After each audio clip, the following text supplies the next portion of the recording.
فرقے فرد کے لیے نہیں ہے, کسی ایک فیملی کے لیے نہیں ہے, یہ سب کے لیے ہے. لیکن جو اس کو مان لے گا وہ تو آٹومیٹکلی بلیسنگ حاصل کر لے گا, اور جو اس کو ریجیکٹ کر دے گا وہ خدا کی فیور سے آؤٹ ہے, کیونکہ اس نے اس کو ایکسپٹ بھی کیا. یہ بڑا سمپل سا فلسفہ ہے, لیکن میں اور آپ موسٹلی ایسا نہیں کرتے. میں ایک دوست سے بات کر رہا تھا, میں نے اس سے کہا کہ بائبل مقدس کے جتنے بھی ہیروز ہیں وہ سب ایک بات جانتے تھے کہ ہم کچھ نہیں کر سکتے, لیکن ہمارا خدا سب کچھ کر سکتا ہے. انہیں یہ پتا تھا کہ ہم کچھ بھی نہیں کر سکتے, لیکن ہمارا خدا سب کچھ کرنے کی قدرت رکھتا ہے. یہی وہ لیسن ہے جو میں نے اور آپ نے اپنی زندگی میں سیکھنا. مجھ سے کچھ نہیں ہو سکتا, میں نہیں کر سکتا, لیکن میرا خدا میرے لیے سب کچھ کر سکتا. آمین. مجھے 2 لاکھ کی ضرورت ہے, خدا مجھے 2 لاکھ دے دے گا. مجھے گھر کی ضرورت ہے, خدا مجھے گھر دے دے گا. شکر گزاری کرنا شروع کریں. خدا میں تیری شکر گزاری کرتا ہوں کہ تو کسی کا طرفدار نہیں ہے. تیرے وسائل سب کے لیے یکساں ہیں, جو تیرے پاس آتے ہیں تو انہیں پوری پوری برکت دیتا ہے. کیا میں اور آپ اپنی زندگی میں اس چیز کو لے کر آگے چلیں گے, یا ہم یہی کہتے رہیں گے کہ خدا میری بہن کو تو بڑی برکت دیتا ہے, مجھے نہیں برکت دیتا. خدا میرے بھائی پر تو بڑا مہربان ہے, لیکن مجھ پر مہربان نہیں. خدا پادری صاحب کو تو بڑی برکت دیتا ہے, مجھے کوئی برکت نہیں دیتا. بھائی صاحب تو سیدھے اسپیشل ہونا. ایک شخص بار بار ہمارے پیروں میں بیٹھے, ہم اس کے گھر میں گئے, وہ بار بار نیچے بیٹھ جائے, ہم اس سے کہیں کہ بھائی آپ اوپر بیٹھے, وہ کہتا کہ نہیں, وہ بار بار ہمارے پیروں میں آ کے بیٹھ گئے. تو ہم نے تنگ آ کے اس سے کہا کہ بھائی آپ ایسا کیوں کر رہے ہیں؟ آپ کو پتا ہے جب یوحنا آسمان پر گیا تھا تو وہ بار بار فرشتوں کو سجدہ کرنا چاہتا تھا, کیونکہ وہ اسے بڑے پاک اور صاف اور بڑے نیک لگ رہے تھے. فرشتے نے کہا تو ایسا نہ کر, ہم اس لائق نہیں ہے کہ تو ہمیں سجدہ کرے. سجدہ کرنے کے لیے ایک اور پرسنالٹی ہے, وہ تجھے دکھائیں گے. تو ہم نے اسے کہا بھائی تمہارے پیروں میں کیوں بیٹھ رہا ہے؟ کہتا جی اس لیے کہ میں بڑا نکما دے پاپی بندہ ہوں, تسی خدا دے نیک لوگ. میں نے کہا بھائی ہمارے اندر کوئی بھی خاصیت نہیں ہے, ہم ایک وجہ سے نیک بنے ہیں, آپ بھی بن سکتے ہیں. کہتا وہ کیسے؟ میں نے کہا ہم نے خدا یسوع مسیح کے خون کو اپنے اوپر لیا ہے, ہم نے یسوع مسیح کو اپنا شخصی نجات دہندہ مان لیا ہے, ہم نے اس کے حضور توبہ کر لی ہے. ہماری کسی اچھائی کی وجہ سے ہم خدا کے حضور میں مقبول نہیں ہوئے, بلکہ خداوند یسوع مسیح کی مہربانی کی وجہ سے. تو یہ فیور آپ کے لیے بھی ہے, آپ بھی توبہ کریں, آپ بھی خداوند کے لہو کو اپنی زندگی پر اپلائی کریں, پاک اور صاف ہو جائیں اور خدا کی فیور کو پالیں. لیکن اس کی سمجھ میں بات آئی نہیں, اسے لگا کہ یہ سب کچھ جھوٹ ہے, اور موسٹلی ایسا ہی ہوتا ہے. یہ بڑی سمپل بات ہے جو کئی سالوں سے, تقریباً 18 سال تو مجھے ہو گئے یہ بات لوگوں کو بتاتے ہوئے, لیکن لوگوں کو یہ سمجھ نہیں آتی, کیونکہ یہ بڑی سادہ ہے, اس میں میرا اور آپ کا جاتا کچھ نہیں. اور اگر کوئی شخص آپ کو یہ کہہ دے کہ 5000 روپیہ لگے گا, میں تہاڈا گھر دیکھ لیں, بندش میں توڑ داں گا, لیکن روپیہ 5000 لگے گا, آپ فوراً دیں گے. کیوں؟ کیونکہ اس شخص نے آپ کو آمادہ کر لیا ہے کہ اگر آپ کچھ کریں گے تو پھر آپ کے لیے کچھ ہو جائے گا. لیکن خدا کے ساتھ چلتے ہوئے ایسا نہیں ہے. خدا کے ساتھ چلتے ہوئے میں ہمیشہ یہ بات بار بار میرے منہ سے نکلتی ہے کہ دنیا میں سب سے زیادہ مشکل کام خدا پر بھروسہ کرنا. سب سے آسان بھی ہے, سب سے مشکل بھی ہے. ہم بھروسہ اس لیے نہیں کر پاتے کیونکہ ہمیں لگتا ہے کہ ہم نے تو کچھ کیا ہی نہیں, تو یہ ہوگا کیسے, اسی لیے ہم خدا پر ٹرسٹ نہیں کر پاتے. لیکن بکرے والا, کالے مرغے والا, جھاڑو والا, دھونی والا, وہ ہمیں کہتا ہے کہ 5000 لگے گا, تے بڑا مشکل کام ہویا تہاڈے تے, مینوں 2 راتاں جاگنیاں پینیاں. اور وہ ایک کمرہ بھی ان کا لے لیتا ہے, ان کے کمرے میں بیٹھتا ہے, ان کے کمرے میں آگ جلاتا ہے, اگر بتیاں جلاتا ہے, پتہ نہیں کیا جھاڑ پھونک کرتا ہے وہاں پہ, اور ان سے روٹی مرغے ککڑ بھی کھاتا ہے, پیسے بھی لے جاتا ہے, اور بندش ہوتی نہیں تو توڑے گا کہاں سے, بلکہ وہ بندش ڈال کے چلا گیا, ان کو لعنت کا فرزند بنا کے چلا گیا. ان کی نظریں خدا سے ہٹا کر شیطان کی طرف لگا دی, اور ان کو پھر مجبور کرتا ہے کہ آپ کو دربار پہ آنا پڑے گا, بابا جی کے دربار میں چادر چڑھانی پڑے گی, دوپٹہ لے آنا پڑے گا, تانوں اے کرنا پڑے گا, تانوں اے کرنا. وہ لوگ پھنس جاتے ہیں. لیکن یاد رکھیں خدا کسی کا طرفدار نہیں. خدا آپ سے اتنی ہی محبت کرتا ہے جتنی وہ بائبل مقدس کے اندر جتنے بھی لوگ ہیں ان سے کرتا ہے. کیا یہ بڑی بات نہیں ہے کہ خدا اتنی محبت آپ سے کرتا ہے جتنی پطرس سے کرتا تھا؟ کیا آپ اس کو مانتے ہیں؟ بولیں. جتنی پولس سے محبت کرتا تھا اتنی آپ سے بھی کرتا ہے. تو پھر کمی کہاں پہ ہے؟ ہماری رفاقت میں کمی. چارلس فینی کے تعلق سے کل میں نے ایک بات پڑھی, میں بڑا شرمندہ ہوا. چارلس فینی ایک ایسا خادم گزرا ہے جس علاقے کے اندر چلا جاتا تھا, کلام نہیں ابھی سناتا تھا. جب وہ کسی اسٹیشن پہ اترتا تھا, سپوز وہ مرید کے گیا ہے, مرید کے ریلوے اسٹیشن پہ جب وہ اترتا تھا تو ارد گرد کے جتنے بھی علاقے تھے لوگ وہاں پہ رونا شروع کر دیتے, کانپنا شروع کر دیتے, اور وہ چیختے چلاتے تھے کہ خدا میں بچا لے. اتنا خوف طاری ہو جاتا تھا. پوری سراؤنڈنگ کے اندر, اس علاقے کے اندر خدا کی ہیبت طاری ہو جاتی. بہت سے لوگوں نے اس سے پوچھنے کی کوشش کی کہ سر یہ اس قوت کا راز کیا ہے؟ اس نے کہا یار میرے اندر کون سی ایسی خاصیت ہے, کچھ بھی نہیں ہے, میں بھی تمہاری طرح عام آدمی ہوں. لیکن اس کا باورچی جو تھا, اس نے کسی کو بتایا, اس نے کہا کہ جی صاحب سارا دن دعا ہی کرتے رہتے ہیں, میں نے ان کو کبھی آنکھیں کھلی دیکھا نہیں. جب کوئی ملنے کے لیے آتا بس اسی وقت تھوڑی دیر آنکھیں کھولتے, اس کی بات سنتے ہیں, اس کو جواب دیتے ہیں, باقی پھر آنکھیں بند ہی رکھتے ہیں, خدا سے ملاقات میں رہتے ہیں. تو جس بندے نے خدا کے ساتھ اپنی رفاقت اتنی گہری رکھی ہوئی ہے, خدا کی بلیسنگز کیسے اس کے ساتھ نہیں چلیں گے؟ یہاں پر اگر کسی سے پوچھ لیا جائے کہ کس کی دعا صحیح جا رہی ہے, سب ٹھنڈے. خدا تو طرفدار نہیں ہے. میں نے آپ کو بتایا جو پولس کے ذریعے سے خدا کام, یسوع مسیح نے تو اتنی بڑی بات کر دی کہ وہ پلوس سے بھی آگے کیا. یسوع نے کہا جو کام میں نے کیے تم اس سے بھی بڑے کام کرو. میں اور آپ مردہ بھی زندہ کر سکتے ہیں اگر ہم خدا کے ساتھ سٹینڈ لیں, اگر ہم اپنے ایمان کو فلیکسیبل کریں, کھینچیں, اس کی پریکٹس کریں, چھوٹی چھوٹی چیزوں سے آغاز کریں, بڑی چیزوں کی طرف جائیں, تو ہم ایسا کر سکتے ہیں. مجھے اچھی طرح یاد ہے ہم ایک جگہ پر دعا کر رہے تھے, پہلے بھی بات آپ کو بتائی ہے, ہم وہاں پر عبادت کر رہے تھے تو پادری صاحب کلام سنا رہے تھے. تو ایک بزرگ تھے, ان کو چارپائی پر اٹھا کر اوپر لے گئے. وہ کہہ رہے تھے کہ ابا جی تسی تھلے ویڑے جی سن لو کلام. اس نے کہا نہیں بیٹا مینوں تسی اوتے لے کے. وہ وزنی آدمی تھا میری طرح. انہوں نے چارپائی پہ اس کو لٹایا, 5-6 بندے اس کو اٹھا کے اوپر لے کے آئے بڑی مشکل سے. اور جب اس کو اوپر لائے تو خدا نے پادری صاحب سے کہا کہ تو کہہ دے رات 11 بجے سے لے کے 12 بجے تک 1 گھنٹے کے دوران کسی بھی وقت یہ بزرگ اٹھ کے کھڑا ہو جائے گا اور اپنے فالج پن سے شفا پائے گا. خدا کسی سے بھی کہہ سکتا ہے. تو سٹینڈ جو لے گا, جو کھڑا ہوگا فیتھ پہ, جو خدا کی بات مان لے گا, یقین کر لے گا. بس اتنی سی بات ہے, یقین کرنا تھا. بھائی کے پاس کوئی انجیکشن تو نہیں تھے, کوئی ایسی میڈیسن تو نہیں تھی, نہ یہ ڈاکٹر ہے, لیکن خدا نے ایک بات بتائی اور انہوں نے اس بات کا یقین کر کے صرف منہ سے کہنا تھا اور کام ہو جانا تھا. بڑی باریک بات ہے لیکن بڑی سادہ ہے. تابع داری کرنا, سن لینا, یقین کر لینا, مان لینا اور اس کے مطابق ایکٹ کر دینا. That's it. جنم کا معذور شخص, آنکھوں سے معذور, اندھا, یسوع مسیح کے سامنے آتا ہے. یسوع نے کہا جا کے شلوہ کے ہوش میں دھو لے. سب کو ایسے شفا نہیں دی لیکن اس کو ایسے دی. باقیوں کو تو ویسے ہی وہاں پہ تھوک کے مٹی سان کے اس کی آنکھوں کے اندر ساکٹ ڈال دی, لیکن اس کو کہا کہ جا شلوہ کے ہوش میں جا کے دھو. وہ یہ کہہ سکتا تھا کہ خداوند تو یہیں کر دے کچھ نہ کچھ. اس نے کہا ٹھیک ہے خداوند میں چلا جاتا ہوں. اس نے اپنے کسی دوست کو لیا, اپنے بھائی کو لیا, اپنی ماں کو لیا, اپنے باپ کو لیا, اپنی بیوی کو لیا, کوئی پتہ نہیں, لیکن وہ گیا شلوہ کے ہوش میں جا کر اس نے آنکھوں کے اوپر پانی مارا, اس کی آنکھیں کھل گئی. یقین کیا, اس نے یقین کر لیا, مان لیا. اور جب ہم یقین کر لیتے ہیں, مان لیتے ہیں, تب ہی ہم اس قابل ہوتے ہیں کہ ہم خدا کے کلام کو اوبے کر سکیں. ہم مانتے ہی نہیں ہیں, ایمان سے خدا کا کلام ہمارے دل میں اترتا ہی نہیں ہے. دوسروں کے لیے معجزے ہو رہے ہیں, ہمارے لیے نہیں ہو رہے. دوسرے امیر ہو رہے ہیں, ہم امیر نہیں ہو رہے. دوسروں کے قرضے اتر رہے ہیں, ہمارے قرضے نہیں اتر رہے. مسئلہ خدا میں نہیں ہے, مسئلہ ہم میں.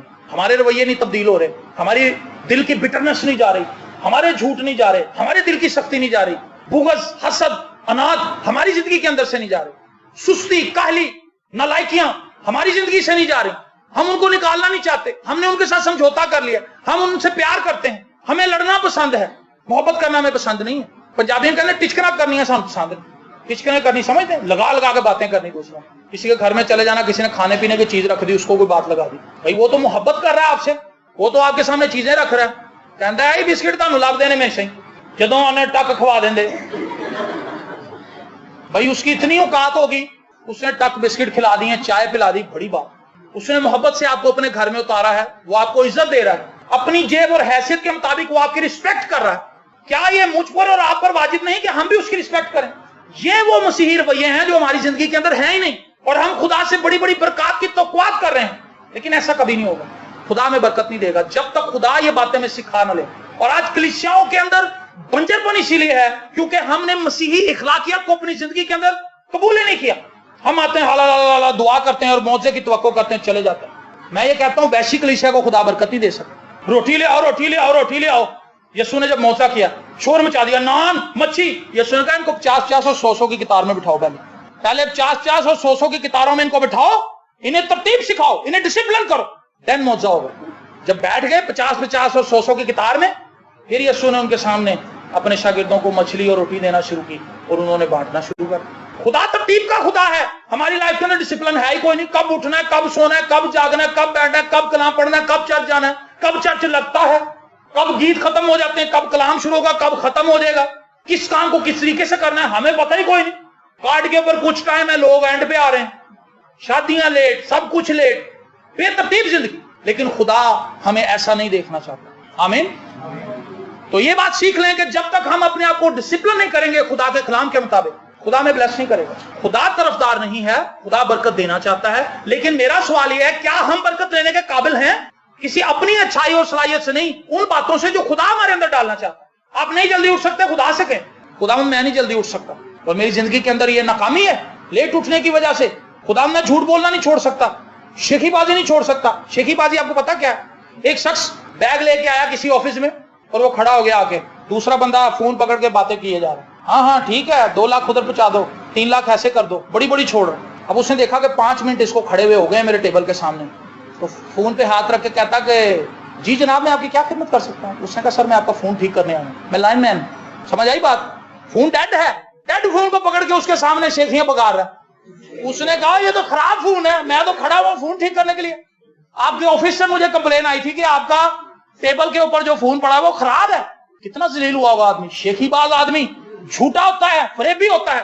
شیخی بازی جو ہے نکلتی جھوٹ سے ہے، جھوٹ کے بغیر شیخی نہیں بچ سکتا۔ تو جو شیخی مار رہا ہے سمجھ لیں وہ جھوٹا آدمی، کیونکہ شیخی وہ چیز ہے، آپ اپنی اوقات سے بڑی بات کر رہے ہیں، آپ کا قد اتنا نہیں ہے لیکن اتنی بڑی بات آپ کر رہے ہیں۔ ہم اپنی لائف سے یہ ساری چیزیں نکالتے نہیں ہیں، لیکن خدا سے بڑی بڑی برکات کی توقعات ہم نے لگائی ہیں۔ آپ کی عمر اسی طرح گزر جائے گی، کچھ بھی نہیں ہوگا۔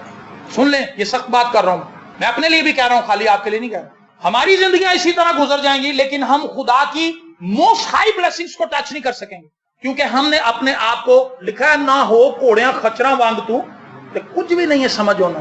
گھوڑے کو بینت پڑتے ہیں، ڈنڈے پڑتے ہیں، گھوڑا ہٹ جاتا کہتا میں نہیں ہلنا، دیکھی جائے گی، ہٹ جاتا ہے۔ خدا نے تشبیہ دیا گھوڑے سے اور خچر سے، ضدی جانور، اور خدا نے کہا تو ان کی طرح نہ ہو، تو انسان ہے، خچر نہ بن، گھوڑا نہ بن، گدھا نہ بن، انسان بن۔ میرے لیے اور آپ کے لیے جو بلیسنگز خدا نے رکھی ہیں ہم ان کو امیجن بھی نہیں کر سکتے۔ پریز دی لارڈ۔ خدا کسی کا طرفدار نہیں ہے، یہ بہت بڑی بات ہے۔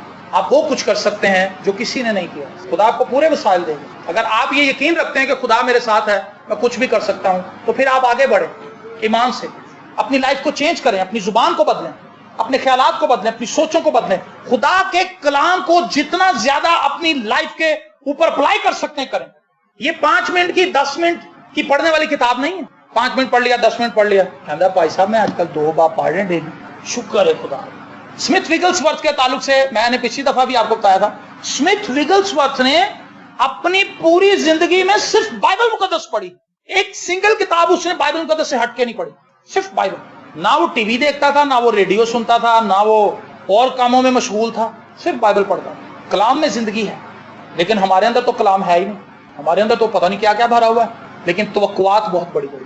اسکول میں داخلہ نہیں لیا اور یونیورسٹی سے ہائیلی گریجویٹ ہونے کے خواب دیتے ہیں۔ اسکول میں داخلہ تو لے لو، پہلے سسٹمیٹک ہی اوپر آؤ گے نا، اسکول میں سے آگے جاؤ گے، کالج جاؤ گے، پھر یونیورسٹی میں جاؤ گے۔ تو داخلہ اسکول میں نہیں لیا، یونیورسٹی کے باہر کھڑے ہو کے ہم تصور کر رہے ہیں کہ یہاں سے ایک دن میں ڈگری لے لوں، یہ غلط خیال ہے، یہ آپ کی خواہش ہو سکتی ہے جو کبھی نہیں پوری ہوگی۔ سو محض چرچ میں آ کر اپنا وقت ضائع نہ کرنا۔ آئی ایم سوری میں یہ بات کہہ رہا ہوں، اور میں پھر یہ کہہ رہا ہوں کہ میں اپنے لیے بھی کہہ رہا ہوں، کہیں آپ یہ نہ کہیں کہ پائی صاحب نے سانو گلاں لائیاں، ایسا نہیں، میں اپنے آپ کو بھی کہہ رہا ہوں، کیونکہ میں بھی آپ کے ساتھ ہی ہوں، میں بھی مسیح کا بدن ہوں، اور میرے اندر بھی کمزوریاں ہیں، یہ باتیں خدا مجھ سے بھی کر رہا ہے۔ تو خدا چاہتا ہے کہ ہم ہوش میں آئیں، وہ ہمیں بلیس کرنا چاہتا ہے، اوپر لے کر جانا چاہتا ہے۔ سیمی ٹپ کی بک سے میں نے بہت سی باتیں بتائی ہیں، ایک خوبصورت بات اس سے بتائی، اس نے کہا یورپ میں ہم خدمت کر رہے تھے تو یورپ کے اندر کلیسیاؤں کے اندر لوگ نہیں ہیں وہاں پر۔ اس نے کہا ہم بڑے بڑے چرچز میں گئے تو وہاں پر لوگ نہیں تھے، لیکن رومانیہ میں اور یوگوسلاویہ میں جہاں پر چرچز نہیں ہیں وہاں پر لوگوں کے اندر یہ بھوک ہے کسی طرح سے ہم خدا کا کلام سن لیں، کسی طرح سے ہمیں بائبل مقدس مل جائے۔ کہتا لیکن جہاں پر آزادی ہے وہاں پر لوگ ایزی ہیں۔ کہتا چرچ آ ہی نہیں رہا، کوئی 5-6 بوڑھے بیٹھے ہوئے اگلے بینچوں پہ، پیچھے سب کچھ خالی ہے۔ یہاں کوئی عورت آ گئی اپنے 5 بچے لے کے اور وہ بیٹھی ہوئی ہے بچوں کے ساتھ، تو کوئی وہاں پر لوگوں کے اندر یہ۔ تو کہتا جب ہم کھانا کھا رہے تھے تو پادری صاحب مجھے کہنے لگے کہ سیمی صاحب آپ ایک بات بتائیں، یورپ کے اندر کیوں نہیں خدا بیداری بھیجتا؟ اس نے کہا یورپ بیداری کو برداشت کرنے کے لائق نہیں ہے اور یورپ بیداری کو سنبھالنے کے قابل نہیں ہے۔ تو کہتا کہ وہ پادری رونے لگا۔ اس نے کہا آپ نے بالکل ٹھیک بات کہی، اس سے پہلے کہ بیداری ہماری اس کلیسیا میں آئے یا دنیا کے کسی بھی چرچ کے اندر آئے، خدا ان لوگوں کو تیار کرتا ہے کہ وہ بیداری کو ہینڈل کر سکے۔ ڈیم کیا ہے؟ ڈیم کو سمجھتے ہیں آپ؟ جو پیچھے سے پانی آتا ہے پہاڑوں سے، ڈیم اس کو سٹور کرتا ہے۔ میں اسے بیداری سے تشبیہ دیتا ہوں۔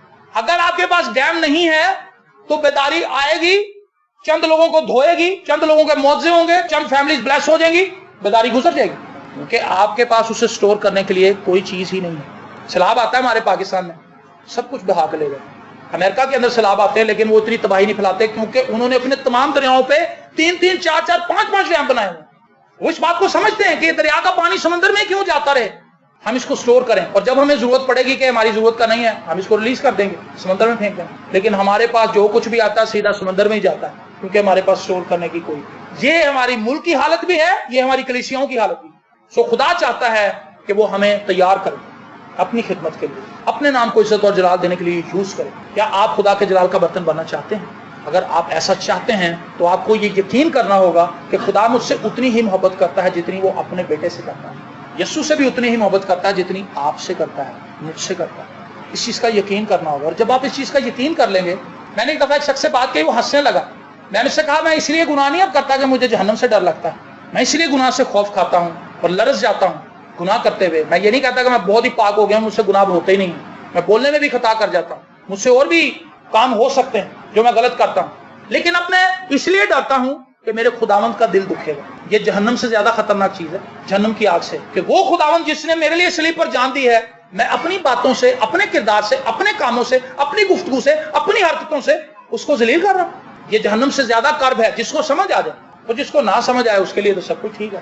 سو میں آپ کو اس چیز کے لیے ابھارنا چاہتا ہوں، خداوند کی اس محبت کو اپنی زندگی میں انڈرسٹینڈ کیجیے کہ ہاں خداوند میں جانتا ہوں کہ تو مجھ سے اتنی محبت کرتا ہے کہ تو نے سب کچھ میرے لیے دے دیا، تو نے اپنا بیٹا ہی میرے لیے دے دیا، کچھ بھی میرے لیے باقی نہیں ہے، تو مجھے برکت دے، میں تیری برکت میں چلنا چاہتا ہوں، میں تیری برکت میں چلنا چاہتی ہوں۔ لکھا ہے جس طرح تو روحانی طور پر ترقی کر رہا ہے تو سب باتوں میں ترقی کرے۔ خدا آپ کو کسی بھی معاملے میں پیچھے نہیں رہنے دے گا، خدا آپ کو ایک اچھا جیون ساتھی دے گا، خدا آپ کو ایک اچھا بزنس دے گا، خدا آپ کو ایک اچھی فیملی دے گا، خدا آپ کو اولاد دے گا، خدا آپ کے سب قرض اتروا دے گا، خدا آپ کی زندگی کے اندر پیس لے کے آئے گا، خدا آپ کی زندگی کے اندر اطمینان لے کے آئے گا۔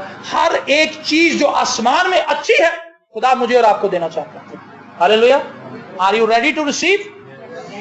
آمین۔